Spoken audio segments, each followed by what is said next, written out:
자, 오늘은 세렌디피티라는 제목으로 하나님의 말씀을 나누고자 합니다.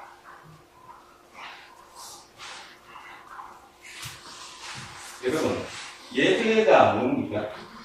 오늘 제가 처음 기도할 때 이 문구를 희복주의와 냉소주의. 제가 여러분을 다 알 수는 없습니다. 그죠? 어떻게 제가 여러분의 속마음을 다 알 수 있겠습니까?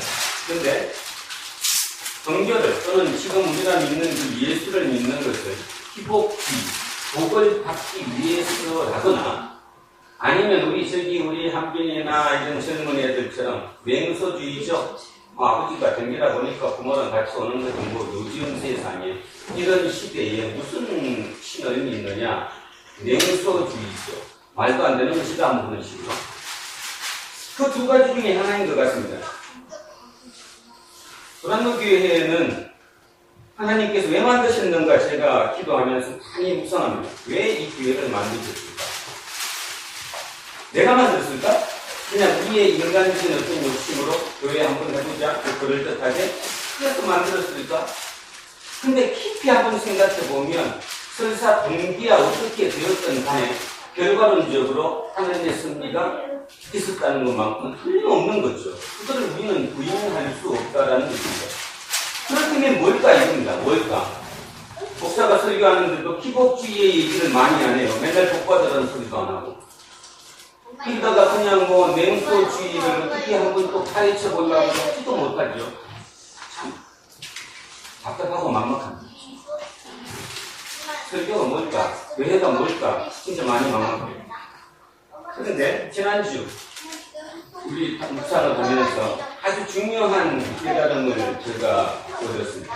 그래서 여러분과 같이 나누고 하나님께서 우리 두란노 공동체에 주시는 말씀으로 여러분 오늘 받아셔야 할 줄을 믿습니다.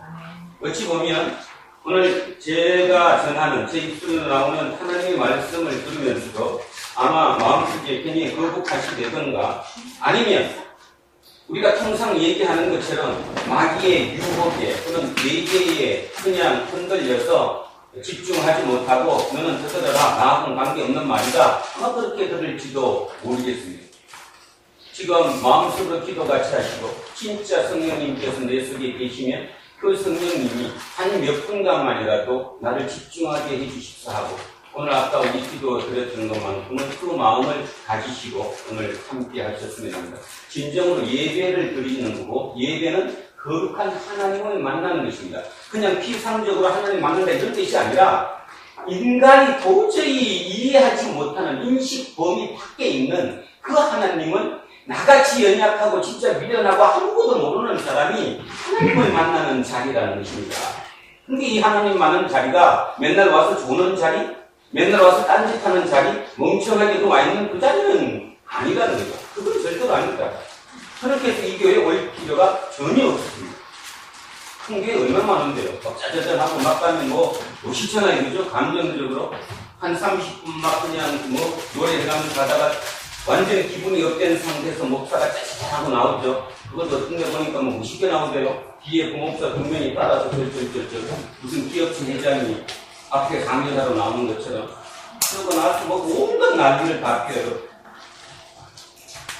자, 세렌디피티라는 제목을 잡았습니다. 책에 뒤에 있는데 제가 오늘 뒤에 거를 다 차례대로 읽지는 않고 그냥 얘기식으로 풀어 나가겠습니다. 세렌디피티라는 것은 우연한 성공, 뜻밖의 발견 뭐 이런 뜻이에요. 그러니까 결론적으로 얘기하자면 사람이 살아가다가 생각지 못했던 어떤 성공을 이룬다는 거죠.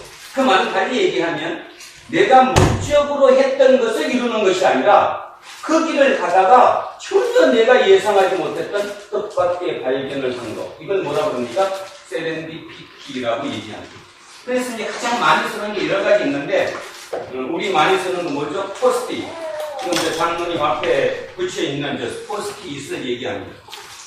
이게 3M에서 나온 건데요. 3M에서 강력 접착제. 강력이 뭐예요? 강력이. 붙으면 떨어지지 않는 아주 강력한 접착제를 개발하기 위해서 연구를 했는데 중간에 실수가 일어난 거죠. 이게 붙을 땐 붙었다가 빼면 그냥 떨어지는 거예요. 그래서 실패한 것으로 모두가 실패의 사례로 공유했습니다.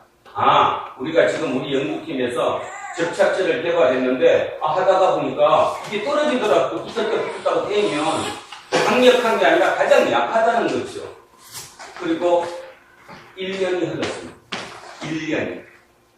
다른 부서에 있던 어떤 분이 자기 교회의 성가대들의 성가를 부르는 모습을 보고 뭔가 반짝했어요. 뭐죠? 성가대들이 이렇게 그 악보를 이렇게 놓고 하면 넘겨야 되잖아요. 계속, 그죠? 하는데, 그게 계속 하던 문제가 생기는 거죠. 그래서 저기다가 메모를 하는 게 아니라 그냥 갖다 붙였다가 뗐다 하는 이거를 넣게 되면 쉽게 할 수 있지 않겠느냐.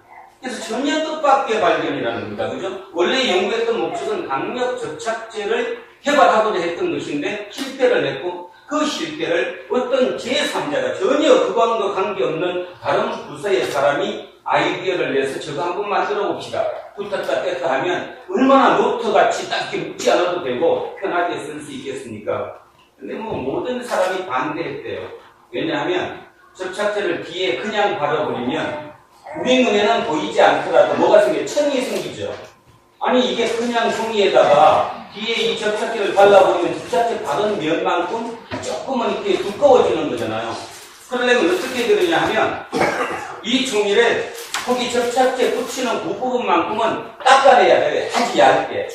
그래서 이게 같은 평면을 이뤄야 된다는 거죠. 여러분 접착제 그렇게 생겼답니다. 저는 이렇게 깎는지도 모르는데 그것을 대표적인 세렌디피티라고 얘기합니다. 우연한 발견이다. 그거를 누가 또 얘기했냐면 마크 주커버그가 지난주에 얘기했던 주커버그가 또 그렇게 얘기했습니다.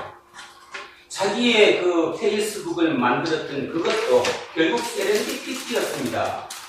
왜냐하면 자기가 목적했던 건 그게 아니었다는 거예요. 그냥 하버드 대학교 학생들이 학교 내에 서로 자기들끼리 소통을 나누는 어떤 그런 것으로 만들어냈는데 그것을 어디서 썼어요? 학교에서 썼죠. 우리가 지금 남의 정보를 다른 데서 얻는 것처럼.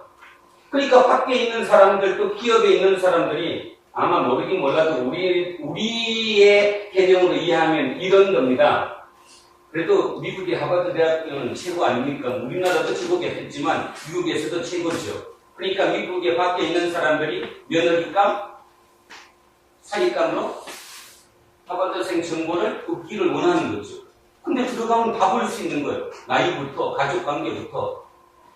하버드에서 난리가 났습니다. 그래서 저커버그를 잡아들인 거죠. 너 죄적시키겠다.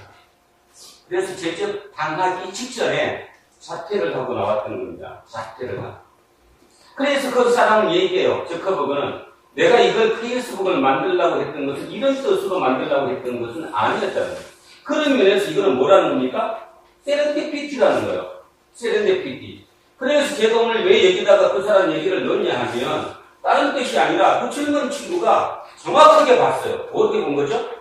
세렌디피티는 그 우연이라는 것은 사람들이 우연이라고 느낀다는 말은 100% 중에 1%라고 느끼는 건데 실은 인생 자체가 세렌디피티의 연속이다. 단지 우리가 99%를 인식하지 못하고 느끼지 못한다.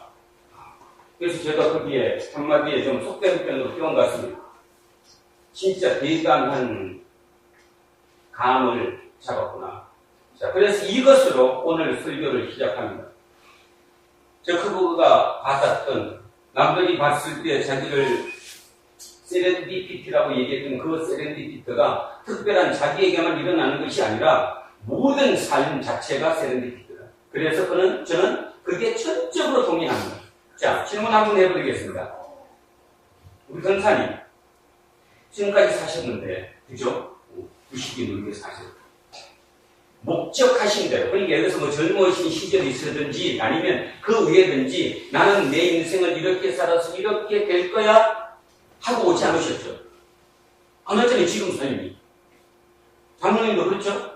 아니, 장로님이 젊으셨을 때 내가 꿈을 꾸잖아요. 내가 적어도 나이 70이 넘어서 뭐 할 때는 이렇게 돼갖고 막 그게 어떤 뭔가를 절대로 못 살잖아요. 권사님도 마찬가지죠? 저는 적게 사는 저도 절대적으로 제가 여기 있어서 이렇게 오늘 살 거라는 생각은 꿈에도 해본 적이 없습니다. 제가 목적했던 삶이 아니라는 겁니다. 그래서 인생은, 우리의 삶은 이유 불문 세렌디피티. 우연한 거예요. 내가 목적한 대로 이루어지는 게 절대로 아니는 거예요. 그런데 여러분, 혹여라도 질문해보면 대답은 안 하셔도 되는데, 지난 한 주간 속이 아프셨다거나 머리가 아프셨다거나 뭔가 막 그냥 그저 속에서 악이 받쳐왔다거나 하지 않으셨습니까? 만약에 그러실 때면 그게 뭐죠? 여러분의 세렌디피티를 거역하고 있는 거죠.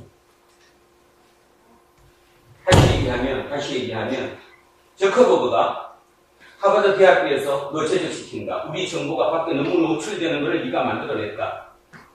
그래서 거기에 순응해서 알겠습니다. 앞으로 내가 이거 절대로 안 하지요. 그리고 그냥 그게 물러앉아서 그 학교를 졸업했다면 지금의 페이스북은 당연히 없을 뿐더러 한 사람의 문제가 아니라 인간 자체의 역사에 어떤 하나의 분기점도 이루지 못했다는 것이죠. 그러니까 결론에 우리 예수쟁이라는 게 뭡니까? 믿음이라는 게 뭡니까 도대체? 아까 제가 기복주의 그 다음에 그런 얘기를 했어요. 과연 예수 믿는 게 피고 복을 불기 위한 거다? 그거는 예수가 아니고요. 다른 종교. 예수의 종교는 예수가 하나님이신데 하나님이 왜 여기를 나와서 우리 때문에 죽으셨다고 얘기를 하느냐 이 말입니다. 그죠? 그래서 그 구체적인 것을 한번 깊이 생각해 보기 위해서 베드로를 한번 찾아가 보겠습니다. 베드로전서 5장. 베드로전서 5장.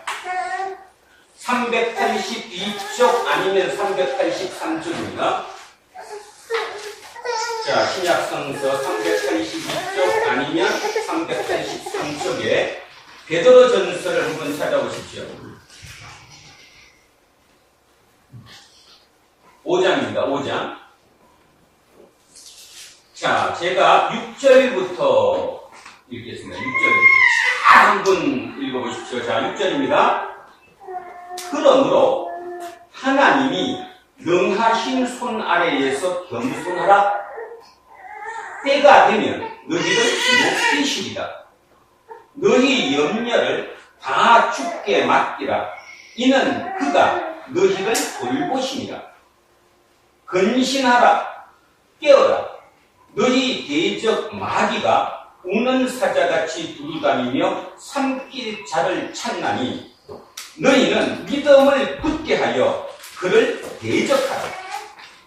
여기서 일단 제가 멈출게요. 자, 그리고 여러분의 머릿속에 있는 믿음이 뭔가를 한번 돌아보겠습니다. 뭐라고 했어요, 지금? 근신하라, 깨어라. 너희의 대적 마귀가 우는 사자같이 두루다니며 삼킬 자를 찾는. 실제로 그래, 그죠? 근데 어떡하라고 했어요, 지금? 베드로가. 베드로의 고백이 뭐예요? 너희는 믿음을 굳게 해서 그를 뭐하라? 자, 질문입니다. 베드로가 지금 대적하라. 어떻게 대적해야 돼요? 사단이 오니까, 야, 너 그래? 너도 한방 같이 붙어봐? 이에는 이, 눈에는 눈이에요? 여러분은 어떻게 느꼈습니까? 지금까지 이 문구, 이 성경의 말씀을 하나님의 말씀이라고 참 오랫동안 들어오셨습니다. 여러분은 어떻게 지금 이것을 받아들이고 계셨습니까? 대적하라는데. 사단이, 마귀가 우는 사자같이 치고 삼킬 자를 찾고 있으니까 너는 그 길을 대적하라. 그래서 어떻게 해야 돼, 대적을? 맞짱 뜨는 거예요? 어떻게 고쳐먹어?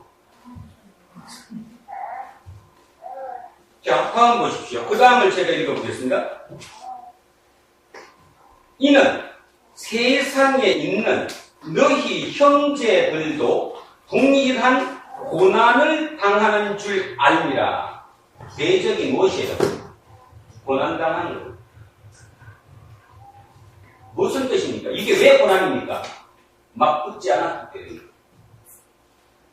막 붙었다면 이에는 이, 눈에는 눈, 우리도 힘을 키워가지고 이 대적에 맞짱 떴다면 고난이 아니죠. 물론 지면 고난일 수 있겠지만 이길 수도 있잖아. 베드로가 지금 느끼는 고난은 뭐라는 겁니까? 어떻게 이겨라는 겁니까? 믿음으로 이기라는 거예요. 그럼 이 믿음이 뭐냐는 거예요. 그죠? 자, 여러분의 믿음이 뭡니까? 자, 6절로 다시 갑니다. 6절로 다시 갑니다. 믿음이 뭡니까? 하나님의 능하신 손 아래에서 겸손하는 거예요. 하나님의 능하신 손. 믿으십니까? 아멘 못하죠? 하나님이 진짜 능하시고 전지전능하시고 그분이 절대적인 창조이시고 모든 힘을 가지고 있다고 진짜 믿으십니까? 응. 거기에 내가 겸손하고 순종한 거예요. 그래서 내가 그쪽이 마귀가 나를 공격해도 내가 대적을 맞짱 떠서 대적하는 게 아니라 고통을 감내하면서 이겨내는 거죠. 지금 믿음. 그것이 믿음입니다. 내 하나님이 이기게 해줄 것을 믿음입니다. 자, 요즘 말이 많습니다. 강경화. 물론 실력적으로 인물이나 실력적으로 지금까지 삶의 궤적으로 저기에 머리에 들은 지식으로 경력으로 저는 충분히 외무부 장관감이라고 생각합니다. 잘할 수 있을 것이라고 생각합니다. 문제입니다. 어쩐 이유가 됐든 간에 비장선임이 됐든 부동산 투기가 됐든 그게 무엇이든 간에 그것이 뭐였을까요? 그분 인생에 마귀가 웃는 사자같이 집어 삼킬 자를 찾고 댕겼는데 그때 맞짱 뜬 거예요. 세상이 다 그러니까 나쯤이야.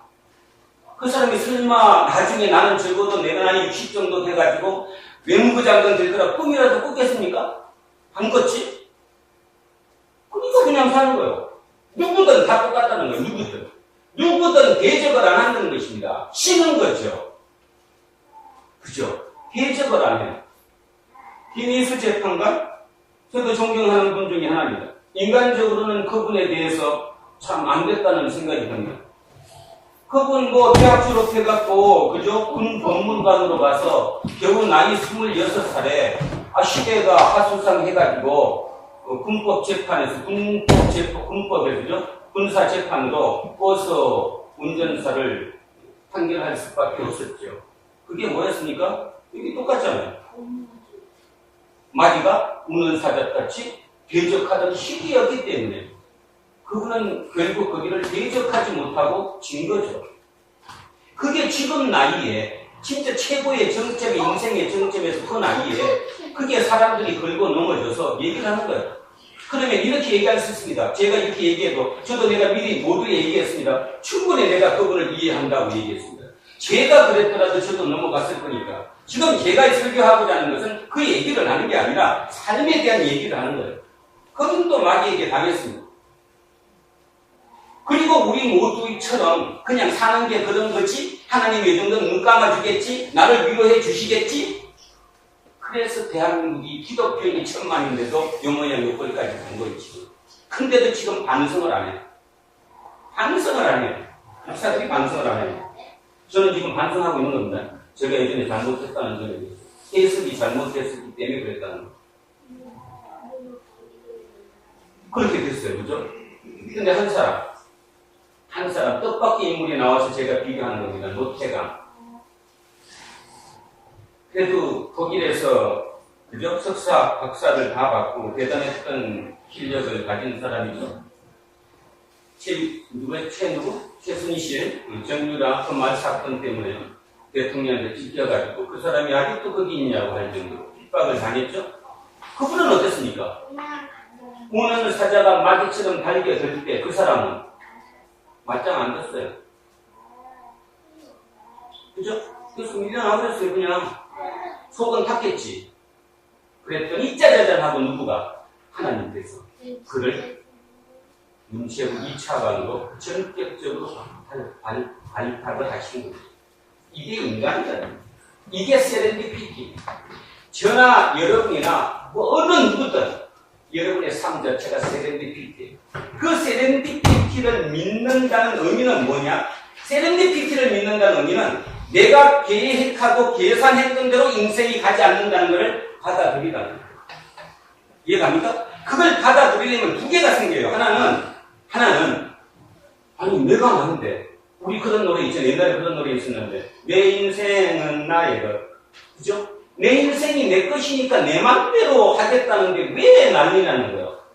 내 인생을 내 맘대로 하는데 하다가 보니까 막 걸려. 뭔가 이렇게 걸려. 그럴 때 누구의 힘이 필요하다는 겁니까? 하나님 도와주세요. 그래서 새벽기도를 일주일씩 나가. 뭐 헌금을 얼마를 해. 빅딜하는 거죠. 빅딜. 그래서 당신이 나를 도와줘서 이거를 헤쳐나가게 하라고 안 되면 그거는 잘못된 거죠. 왜냐하면 내 삶 자체가 이미 하나님의 세렌디피티에 들어가 있는 겁니다. 그래서 제가 거기다 써놨잖아요. 우리 인간적인 관점에서 보면 세렌디피티가 우연이지만, 왜냐하면 내가 목적했던 게 아니니까. 하나님의 관점에서 보면 세렌디피티는 필연이에요. 하나님이 나를 그렇게 만들기로 했으니까. 다시 얘기해서 저로 돌아가면 이병선이를 이 나이 될 때까지 목사로 이렇게 세우기 위해서 지금 그 모든 과정을 거친 거예요. 여러분 아시다시피 별별 일을, 내가 겪지 않아도 될 만한 일들을, 그리고 마음속에 진짜 빼지도 못하는 자식을 그다가 집어넣고 너를 잡은 거 아닙니까? 제가 개겼지. 결국 다닌 거예요, 따지면. 결국 믿음이라는 것은 뭐냐? 믿음이란 내 존재를 인정하는 거예요. 그러면 그 믿음의 존재의 가장 핵심이 뭐겠어요? 십자가요. 십자가는 가장 쪽팔리는 자리라고 했잖아요. 그런 쪽팔림이 어디서 마지막 죽는 건데. 예수가 십자가에 쪽팔 죽었으니까 그거 보면서 우리 보고 뭐라는 거예요? 너도 예수 생각해봐. 하나님의 아들이 그랬는데 네가 왜 까불어? 그래서 우리는 우리 힘으로는 절대적으로 아닌데 그 힘에 한 분 들어갈 수 있는 거죠. 그러면 뭐가 생기느냐? 여러분 느끼시면 참 좋겠는데 뭐가 생길까요? 생명이 생깁니다. 살아나. 그 바닥을 치면요 살아나. 그거는 경험해보지 않으면 얘기로 해서 못 알아들어요.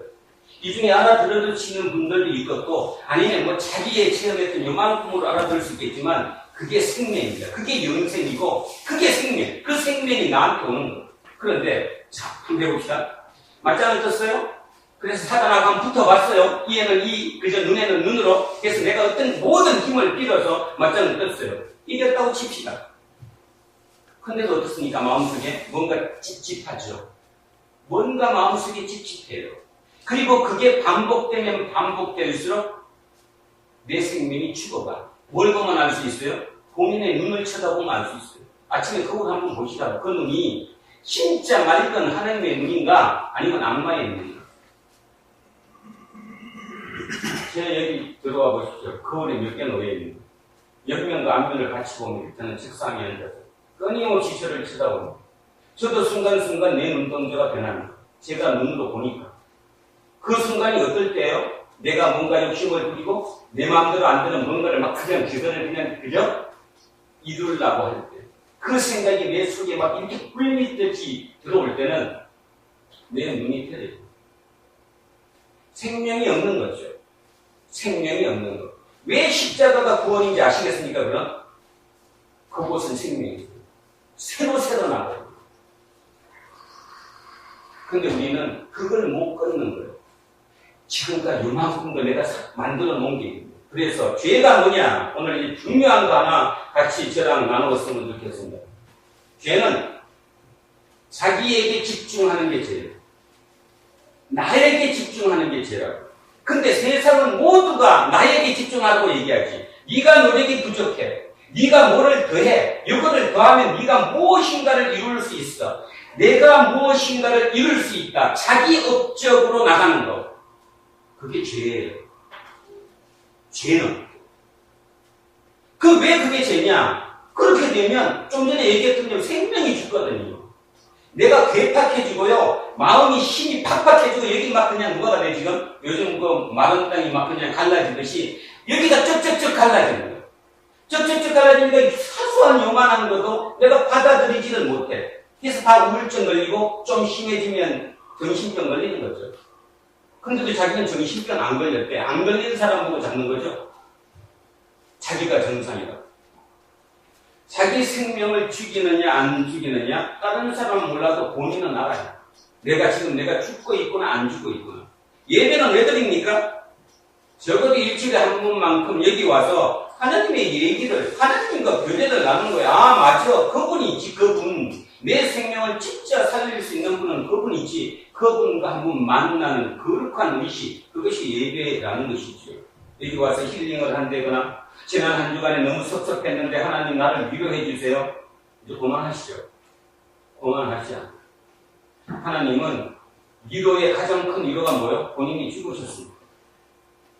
나도 죽었는데 너도 못 죽냐를 얘기하는 거예요. 그게 세렌디피티. 자, 그랬더니 이제 배가 10절 읽겠습니다.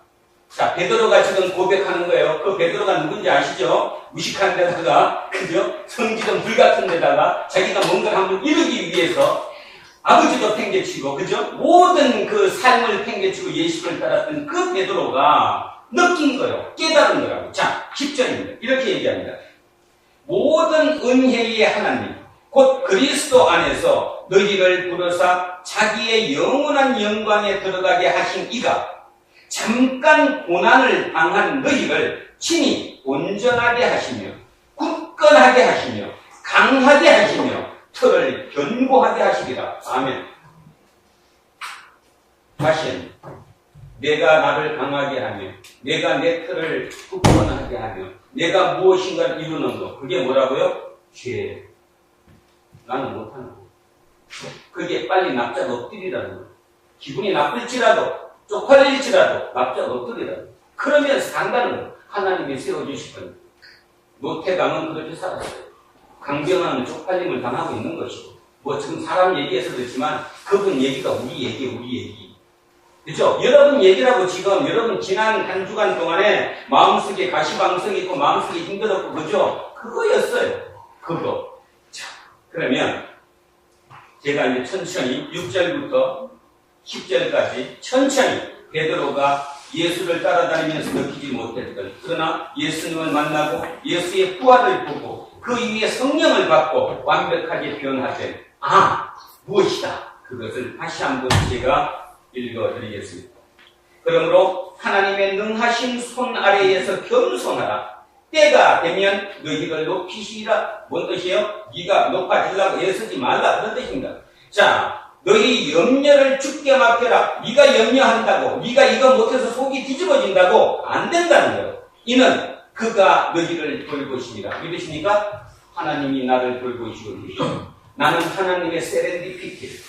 하나님이 언젠가 내 뜻은 아니지만 당신의 뜻대로 내 필연으로 나를 이끌어 주실 거예요. 자, 근신하라, 깨어라. 너희 대적 마귀가 우는 사자같이 두루다니며 삼킬 자를 찾나니 너희는 믿음을 굳게 하게 하여 굳건하게 하여 그를 대적하라. 대적하는 힘이 이에는 이 눈에는 눈이 아니라 믿음이에요. 하나님이 내 주인이라는 거, 하나님이 내 아버지라는 거, 하나님이 나를 결코 버리지 않으실 거라는 거, 그것에 대한 믿음. 그 믿음을 가지면 세상에 있는 너희 형제들도 동일한 고난을 당하는 줄 알아라. 모든 은혜의 하나님 곧 그리스도 안에서 너희를 부르사 자기의 영원한 영광에 들어가게 하시니가 잠깐 고난을 당한 너희를 친히 온전하게 하시며 굳건하게 하시며 강하게 하시며 털을 견고하게 하시리라. 세렌디피티로 나를 만드실 것이라. 맞죠? 그러면 저는 그래서 힘이 많이 나요. 엄청 힘이 날 정도가 아니라 새로운 생명이 된 것 같다는 느낌이 들어요. 물론 제가 어느 정도까지 내가 그걸 지속할지는 모르겠지만 우리는 그 말씀을 붙잡고 내가 지속하는 과정으로 가고 있는 거죠. 그래서 두고 보시기 바랍니다.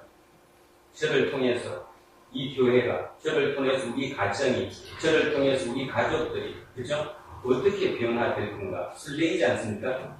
내 힘으로는 못하는 거예요. 어제도 내가 열받았던 것은, 그죠? 우리가 열받은 거는 내 힘으로 해야 되는데 내가 못했던 거. 그것 때문에 자학 같은 거지만, 따지고 보면 그 모든 것도 하나님 손에 있었다. 자, 하나를 더 찾아보겠습니다. 이렇게 보게 되면, 이렇게 믿음의 조건을, 세렌디피티의 개념을 바꿔서 보면, 이제 시편 23편이 읽혀질 겁니다. 자, 이번에는 베드로가 아니라 다윗의 고백으로, 자, 시편 23편 한번 돌아가겠습니다. 자, 그 개념으로, 새로운 눈으로 23편 베드로의 다윗의 고백을 한번 들어보겠습니다. 시편 23편입니다.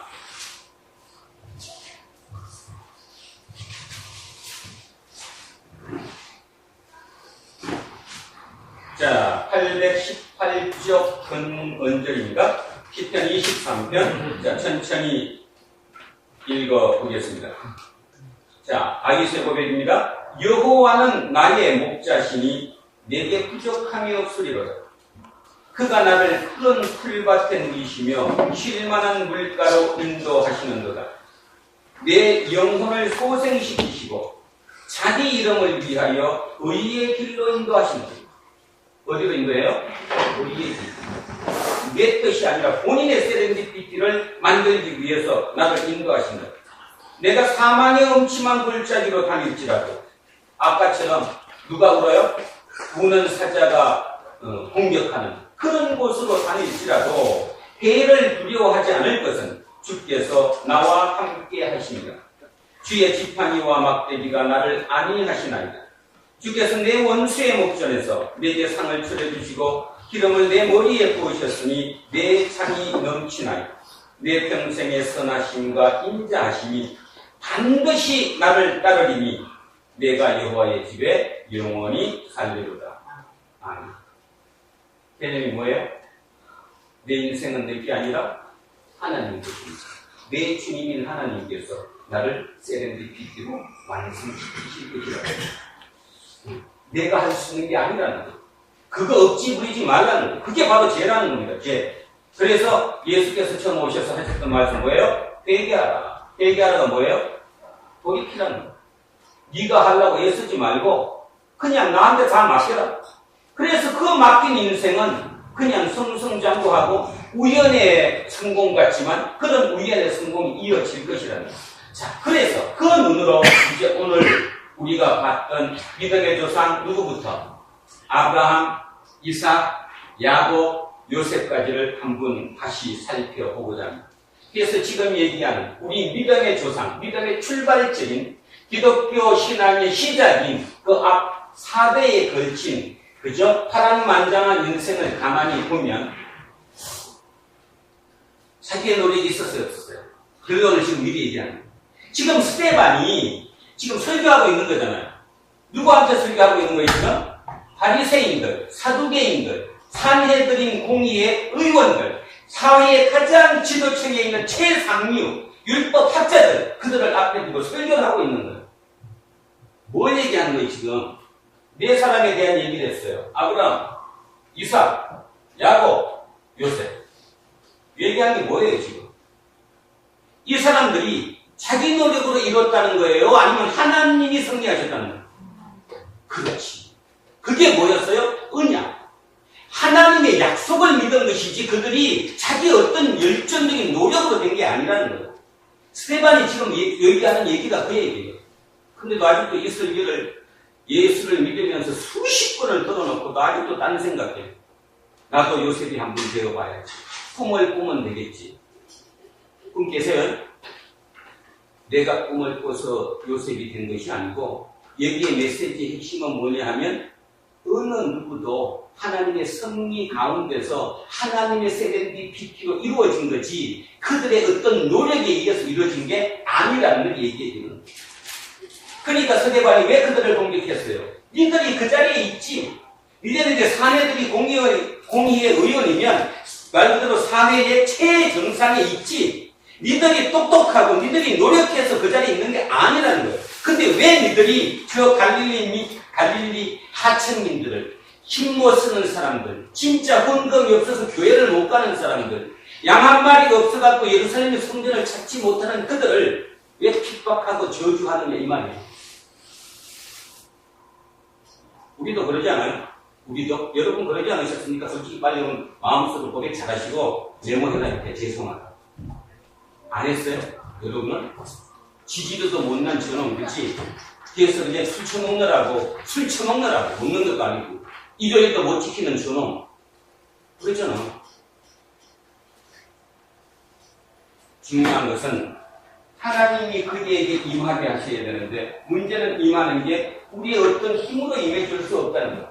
단지 중요한 거는 뭐냐 하면 기도하는 방법밖에 하나님이 붙잡아 주시는 방법 외에 어떤 방법도 없다는 거예요. 머리에 뚜껑을 넣어줄 수도 없습니다. 그렇게 해서 이렇게 이 믿음 안으로만 들어오면 이렇게 행복한 삶을 사는 거예요. 그래서 간단하게만, 시간이 이제 많이 들었으니까 간단하게만 한번 되돌아보겠습니다. 자, 아브라함은 어땠습니까? 자기가 가고 싶어서 갔어요? 아니죠. 생각지도 못했던, 가르쳐주지도 않는 것으로 가라는 그 명령에 따라서 지난주에 얘기했습니다. 뭐라고? 할 수 없지 뭐. 그 할 수 없지 뭐가 순종이 된 거예요. 순종이. 그래서 그 길을 갔어요. 가다가 보니까 순간순간 세렌디피티가 일어났어요. 그죠? 그죠? 그래서 그게 반복됐어요. 그래서 중요한 거. 하나님 이름 앞에 사람 이름이 붙어요. 절대 전능하신 전능자 앞에 누구의 하나님이 붙는다니까? 누구의 하나님? 그럼요. 윤정숙의 하나님 한번 대비해 보시라니까. 이병선의 하나님을 만들려고 애쓰고 있을 거라니까. 그거를 잡고 있는 거라니까. 잡는 방법 뭐라고 그랬어요? 맞짱 뜨는 게 아니라고 그랬죠. 나한테 닥친 그 내 상황에, 주어진 내 인생에, 그 삶에 내가 맞짱 뜨는 것이 아니고 최선을 다해서 그를 받아들이는 거예요. 그러다 보니까 어느 날 뭐라고 해요? 요셉 보고 뭐를 느꼈어 사람들이? 하나님과 함께하는 자 같다. 그게 뭔 뜻입니까? 저놈은 사람이 아니라는 거예요. 어떻게 저 일을 할 수 있어? 말도 안 되는 거죠. 17살에 팔려와갖고 일을 갈아야 되고 우리 같으면 자살해야지. 근데도 한마디도 얘기 안 해요. 그죠? 안 했겠어요? 안 썼겠어요? 안 썼죠. 왜냐하면 하나님의 목적은 요셉의 얘기를, 아브라함의 얘기를, 이삭의 얘기를 여기 써놓은 이유가 우리 보고 그를 따르라 하는 얘기가 아니니까.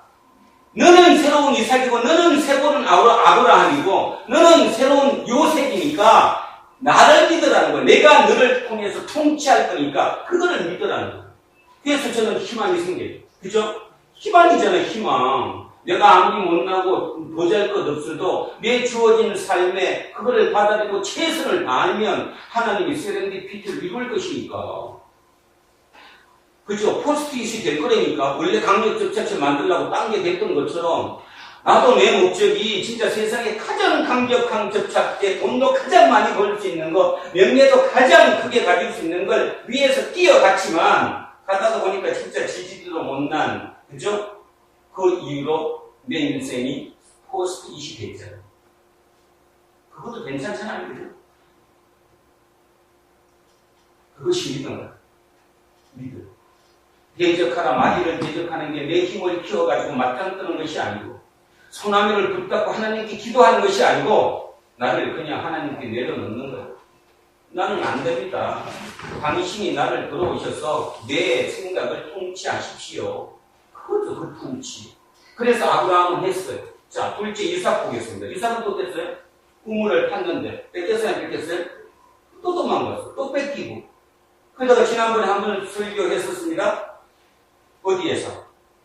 지중해라고 부르는 그죠? 그 바닷가. 바다 근처 모래 쪽이 물이 잘 나오죠. 당연히 물 근처에 있으니까. 그 물을 뺏겼어. 거기서 안으로 더 들어갔어요. 그러면 물이 나올 확률이 적어. 근데도 나왔어요. 그죠? 거기서 마지막 쫓겨났어요. 어디로? 골짜기 밑으로. 거기는 무슨 사막이라고 했죠? 네겝 사막. 우리 성경에 자주 나오는 네겝. 네겝 사막 쪽으로 막혔어요. 그러니까 이 사람들은 야 저놈 미친놈이야. 사막에 물이 어디 나와. 그것도 골짜기 밑인데 너는 끝났어. 했는데 거기서 뭐가 나왔어요? 물이 나왔잖아요. 물이. 내 계산으로 나온 게 아니잖아요. 내가 부딪혀갖고 내가 쟁취한 게 아니잖아요. 지금. 믿음은 쟁취하는 게 아닙니다. 저도 그걸 몰랐던 거예요. 따지면 지금까지. 잘못된 지식이 내 속에 들어와서. 그 눈으로 성경을 봤기 때문에 계속 그렇게만 보였던 거죠. 그랬더니 죽은 거예요. 맞죠? 100년 만에 대한민국 기독교가 죽은 거예요. 사람이 나쁜 게 아니라 잘못 들어갔기 때문이에요. 거북하시죠? 굉장히 거북하시면 다음 한 주간 내내 묵상 잘 해보시다가 아니시면 그래도 옮기시고 자기의 뜻에 맞춰서 사시면 이렇게 얘기하면 또 욕해요. 목사가 돼가지고 목사가 되면 이런 목사 진짜 목사 아니고 생명, 진짜 내 생명을 살릴 수 있는 거. 내가 지금 살아있는가 안 살아있는가. 남의 눈치 안 보고도 충분히 내 하루를, 그저 하루에 주어진 내 삶에 진짜 충실히 할 수 있는가. 그게 답이지. 네가 뭐다. 그거 아무 관계도 없는 거야. 그저 그렇게 번질나게 멋있게 옷들 겉을 다 뜯어보셔도 속에 금가 터져갖고 바닥이 그냥 그저 그 완전히 진짜 황폐화돼서 다 토막토막 다 나는 그거보다 훨씬 낫지. 자, 그래서 이제 이삭도 보면 뺏겼는데 결국 그것이 우리에게 주는 메시지는 뭐냐 하면 십자가 바닥까지 치는 거예요. 싸울 수 없는 그 마음 오죽하겠어. 근데도 갔더니 이게 이루어지잖아. 그것이 뭐예요? 언약이었어. 언약. 믿음이었다는 거예요. 하나님이 나를 절대로 죽이시지 않을 것이라는 믿음. 왜냐하면 우리 아버지 아브라함의 하나님이 그렇게 말씀하셨으니까. 그리고 나한테 오셔서도 말씀하셨으니까. 그러고 났더니 이제 누구 앞에도 이름이 붙어요? 이삭도 하나님 앞에 이름이 붙어. 뭐라고? 이삭의 하나님. 자, 세 번째로 갑니다. 이건 누구예요? 야곱. 야곱은 독특하죠. 그래서 우리나라 그 예수쟁이들한테 그 성경 인물 중에 누구를 가장 본받고 싶습니까? 또는 누구랑 가장 닮았습니까? 하면 누가 나온대요? 절대적인 1위로 야곱이 나옵니다. 왜? 삶의 모습이 굉장히 뭔가 쟁취하고 싶어 하잖아요. 내가 뭔가 내 걸 만들고 싶어 하는. 근데 보십시오. 자기 걸 만들고 애쓰고 살아는 그 야곱도 자, 첫 번째부터 어긋났죠. 첫 번째부터 어긋났잖아. 형을 한 것부터 따져갖고. 그 다음에 도망을 가가지고 내가 원했던 아가씨는 누구였는데? 라헬이었는데. 그죠? 생각지도 못하게 또 어긋나버렸죠. 그걸 통해서 생각지도 못했던 부인이 4명씩이나 생겼어요. 그런 혹독한 과정을 거쳐서 마지막 약국강 건널 때 보십시오. 이제는 누구하고 맞짱 뜹니까? 하나님하고 맞짱 떴죠. 하나님 어떻게 하셨어요? 쳤어요. 골반 뼈를 뭉거뜨렸어요. 절름발이도 살라고. 그래서 그 이후에 야곱은 절름발이도 살았죠. 야곱은 창세기 39장에 가보면 뭐라고 합니까?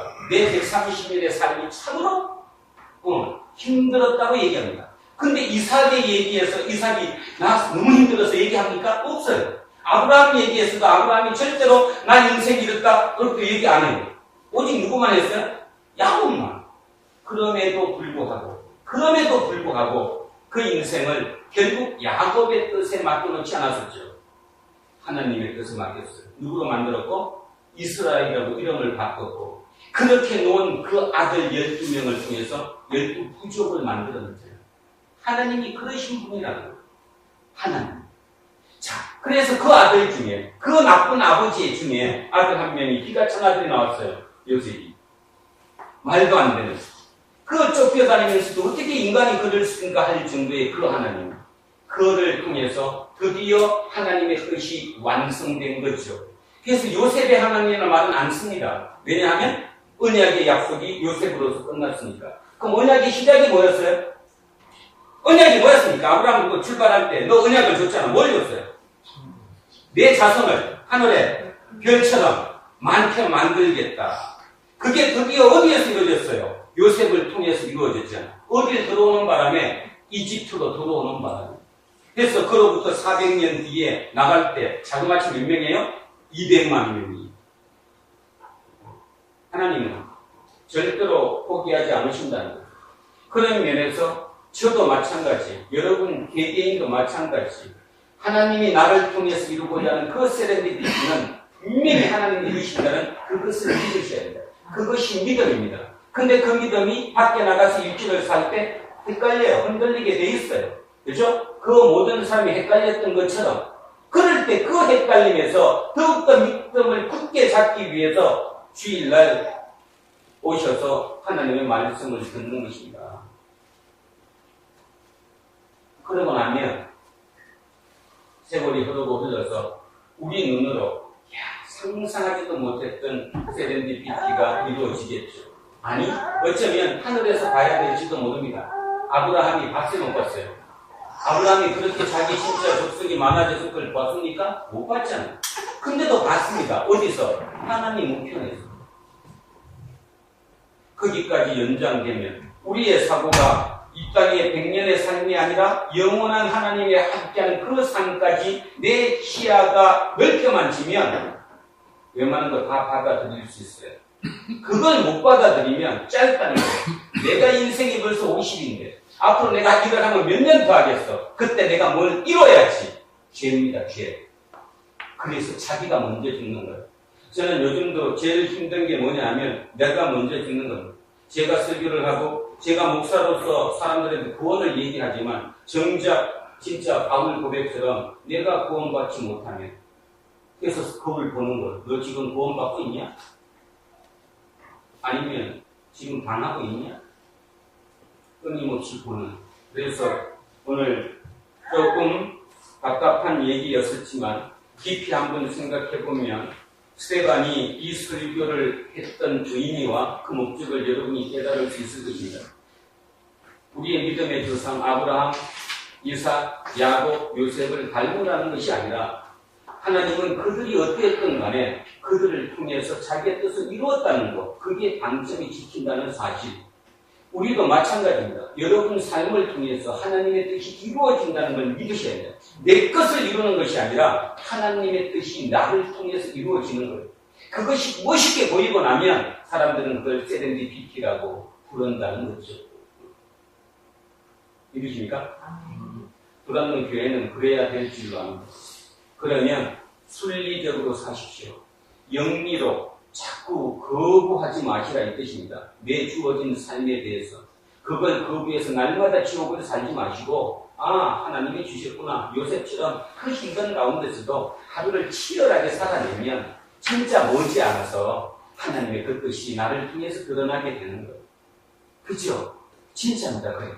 그래서 이번에도 보면 딱 한 사람은 그래도 많이 공격 안 당하고 그냥 쓰잖아요. 누구죠? 김동면.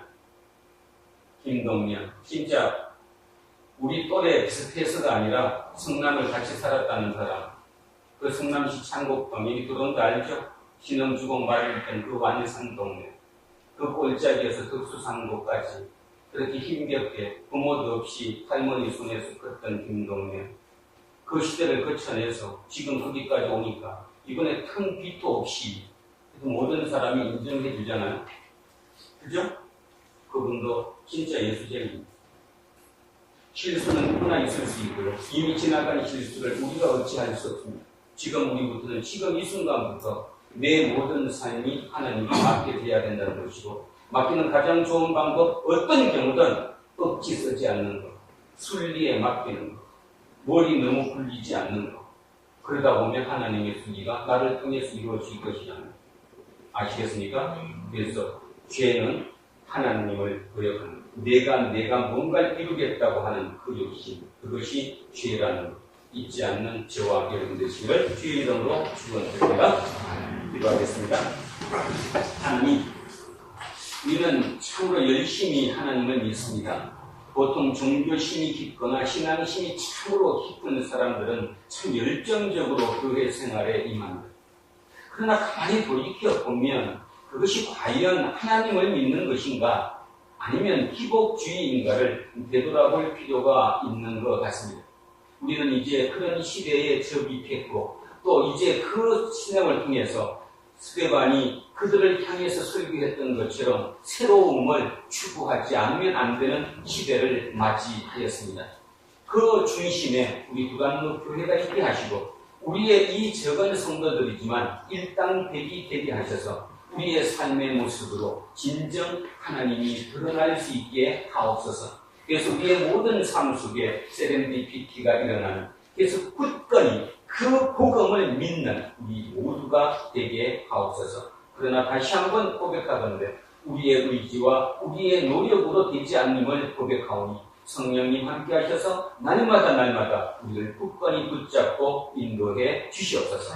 감사드리며 거룩하신 예수 그리스도 이름으로 기도드립니다. 아멘.